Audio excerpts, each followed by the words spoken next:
Assalamualaikum warahmatullahi wabarakatuh. Saya Desti Iza Safitri, Prodi Kesehatan Masyarakat, Fakultas Ilmu Kesehatan, Universitas Muhammadiyah Pontianak.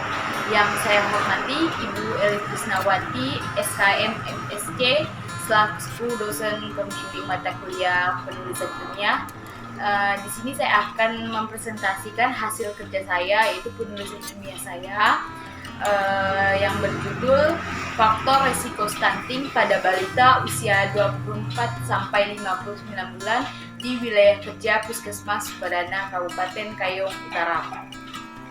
Selanjutnya saya akan menampilkan beberapa slide saya. Baiklah, selanjutnya saya akan menjelaskan tentang faktor resiko stunting pada balita 24 sampai 59 bulan di Wilayah Kerja Puskesmas Sukadana, Kabupaten Kayong Utara. Latar belakangnya, stunting merupakan indikator masalah dari kesehatan masyarakat pada balita yang terjadi baik di negara berkembang, termasuk di Indonesia. Secara global, sebanyak 149 juta anak atau 21,9% anak di bawah usia 5 tahun mengalami stunting pada tahun 2018, di mana setengah dari jumlah tersebut mengalami stunting sejak masa pranetal. Stunting atau gizi kronik adalah bentuk lain dari kegagalan pertumbuhan. Dampak buruk yang dapat ditimbulkan oleh masalah gizi yaitu stunting dalam jangka pendek adalah masalah otak kecerdasan, gangguan pertumbuhan fisik, dan gangguan metabolisme dalam tubuh.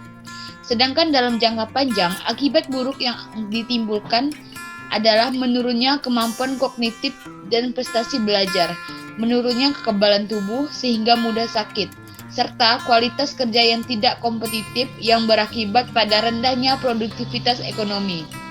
Faktor penyebab terjadinya stunting diantaranya berat lahir, tingkat pendidikan ibu, jenis kelamin, tinggi badan ibu, pemberian ASI eksklusif, dan status ekonomi.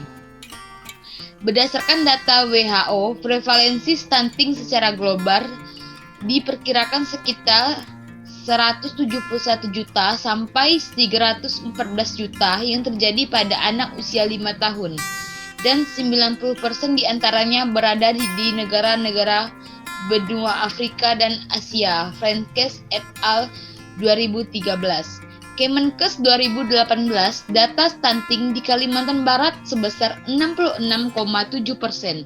Riskesdes 2018, data stunting di Kabupaten Kayong Utara sebesar 33,42%. Dan data Puskesmas Sukadana Kabupaten Kayong Utara 2020 sebesar 19,1%. Tujuan penelitian ini dibagi menjadi dua, tujuan umum dan tujuan khusus.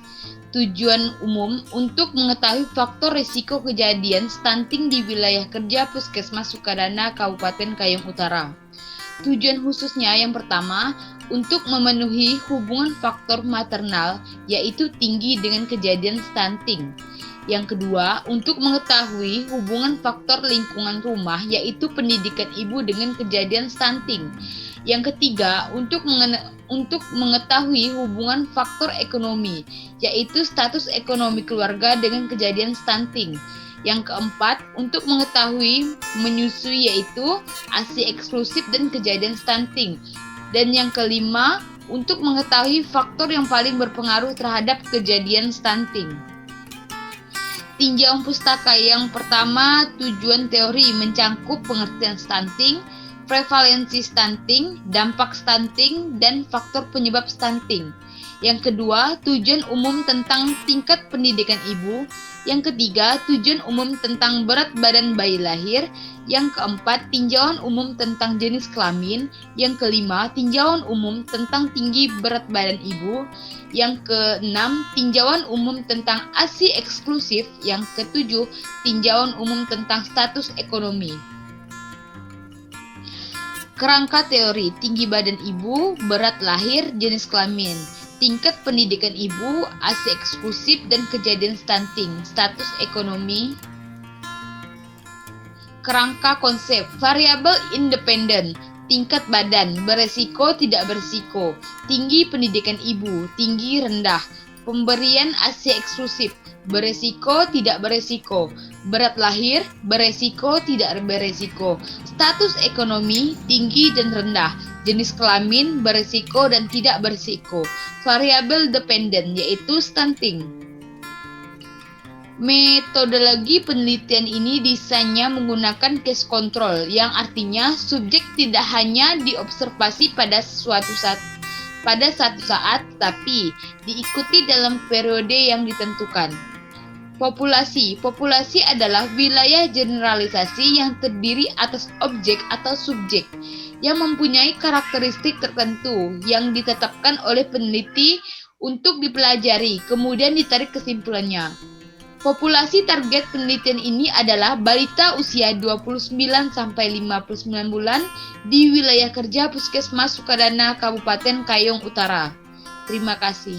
Sekian penjelasan dari saya. Wassalamualaikum warahmatullahi wabarakatuh.